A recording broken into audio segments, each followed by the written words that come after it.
history, we've had an easy confusion between the real, the mandates to create, to alter, to vary, to imagine, to see what you can do, and to resist evil on one hand, and on the other hand, to have an image of perfection, and then to impose that on a given historic situation, because after all, are you not for perfection?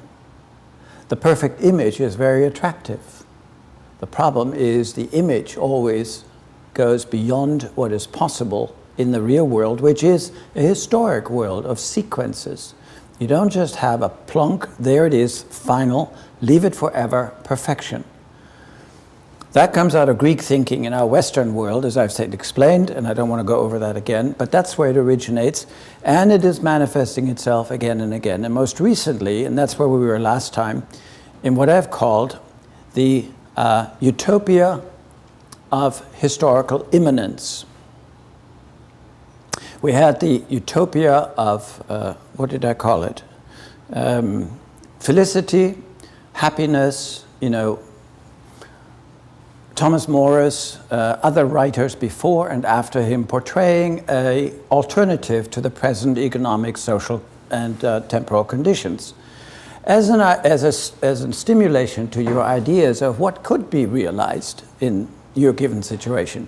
It's you imagine an alternative, a more carefully gratined potato than what you get in the restaurant. You have the stretch between the imagined and the real, and then you try to make real, make more real what you imagined, bring it about into reality. This last week there was a celebration for a man that some of you may know. His name is Tony Amato. He was the Italian director of the Amato Opera Company down on the Bowery. He was first in the Bleecker Theater, first actually in a church, performing in a church basement, and then in the Bleecker Street Theater. And then he had his own building on the Bowery, and in the 90s we used to go there 2-3 times, and it was wonderful. It was one of those old brownstone houses, 3 or 4 windows wide, and it was hollowed out, and inside was a full-fledged opera theater with a tiny stage, of course only as wide as the building was, but high, and the floor was taken out so that you had these gradin chairs.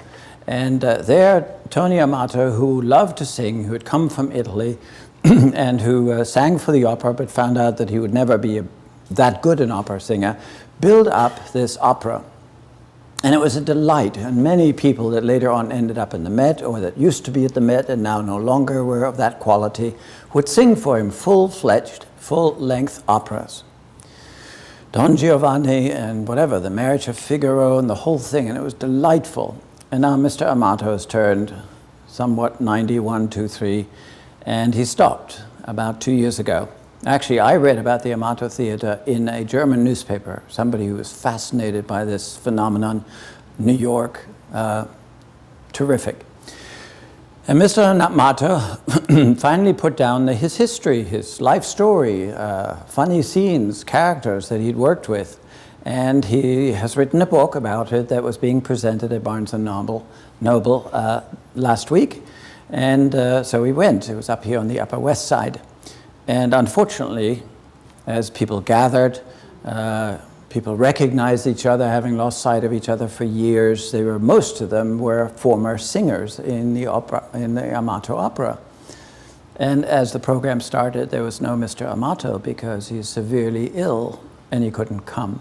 The ideal would have been if he were there and could present his life, the characters, the scenes. In opera, all kinds of things happen that are absolutely hilarious if you only know about them. And the characters, these people that sang there with their stories, etc. And what happened was something far less than perfect because Mr. Amato wasn't there. And yet they made the best of it.